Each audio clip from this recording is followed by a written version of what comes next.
Hello, good day, friends, and welcome back to the channel. It's always beautiful to be around, be able to just discuss science, one or two things together. I'm having fun discussing these classes with you. I want to just give a quick shout out to quite a number of my friends who have been encouraging me and, giving me advice, telling me where I'm not doing so well, and then continuing to encourage me. I don't want to mention their names. They might not appreciate their names being mentioned, but thank you very much.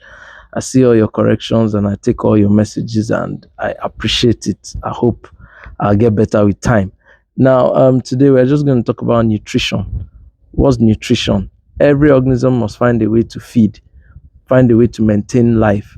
Any organism that doesn't feed won't be able to continue to maintain all the activities of life, and with time, in a very short time, in fact, that organism will die because it cannot maintain activities of life without feeding. So nutrition is very, very important, and every different kind of organism goes into one form of undergoes one form of nutrition or the other. Now, basically, there are two groups or types of nutrition. There's autotrophic nutrition and there's heterotrophic nutrition. Now, when you say autotrophic nutrition, you're talking about nutrition in the sense that the organism is able to produce its own materials and food by itself.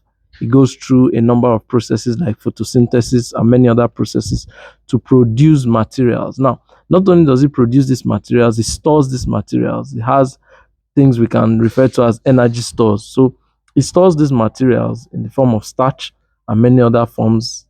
And usually, these plants are the organisms that are usually involved in autotrophic nutrition. So they store these materials, and then with time, when they need to, they make use or take these materials and then use them up for the other activities that they want to do. So they are able to, this is their own form of nutrition. That's autotrophic nutrition. Now you also have heterotrophic nutrition, and this is a situation where the organism cannot make its own food by itself. No, rather it makes use of ready-made materials. So it can feed on flesh, it can feed on plants, it can feed on smaller organisms. So this is what heterotrophic nutrition is about. So you have autotrophic nutrition, you have heterotrophic nutrition. Now, if we move away from that, we also have some other types of nutrition that are worthy of mention. We have saprophytic nutrition, and in saprophytic nutrition, you have organisms feeding on dead and decaying matter, materials that are dead, like tree trunks, a tree that is falling, a log that is falling in the forest, or plants that are withered or dying. You can have organisms feeding on such materials, and then usually these organisms do what we call extracellular digestion. So they digest these materials and then they suck them and take them into their body. So that is saprophytic nutrition. You also have parasitism. This is a situation where an organism is living solely off the nutrients of another organism. And not only is it living off the nutrients, it is even causing harm to the organism that is the host. So you see, all this occurs in a lot of disease causing organisms, a lot of worms, tapeworms, hookworms, flukeworms. Many of these worms, they inhabit the body of humans, and they undergo parasitic nutrition by feeding off the nutrients of that host and even causing damage and harm to the host. So this is another form of nutrition. So we also have symbiosis. This is where two organisms are in a relationship, in a feeding relationship, such that the both parties are gaining from the relationship. So when you have the kind of relationship you have with the hermit crab and the sea anemone, both of them are gaining from the relationship. One is gaining anchorage, the other is gaining feeding. You also have commensalism, where you have a kind of relationship where one of the organisms is gaining, but the other, it's not at the expense of the other. The other is just okay.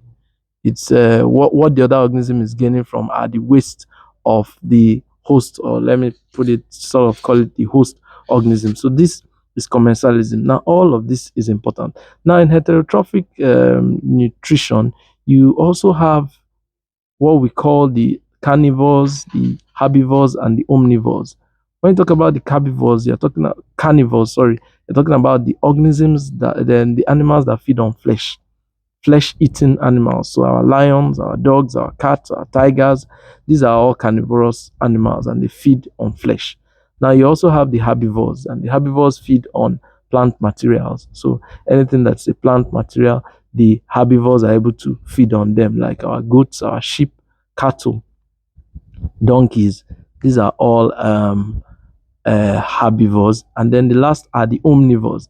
The omnivores are able to feed on both plant materials and plant materials and animal materials. So examples of our omnivores are the pigs and man. Thank you for listening, and we'll continue our series on nutrition. Have a wonderful day.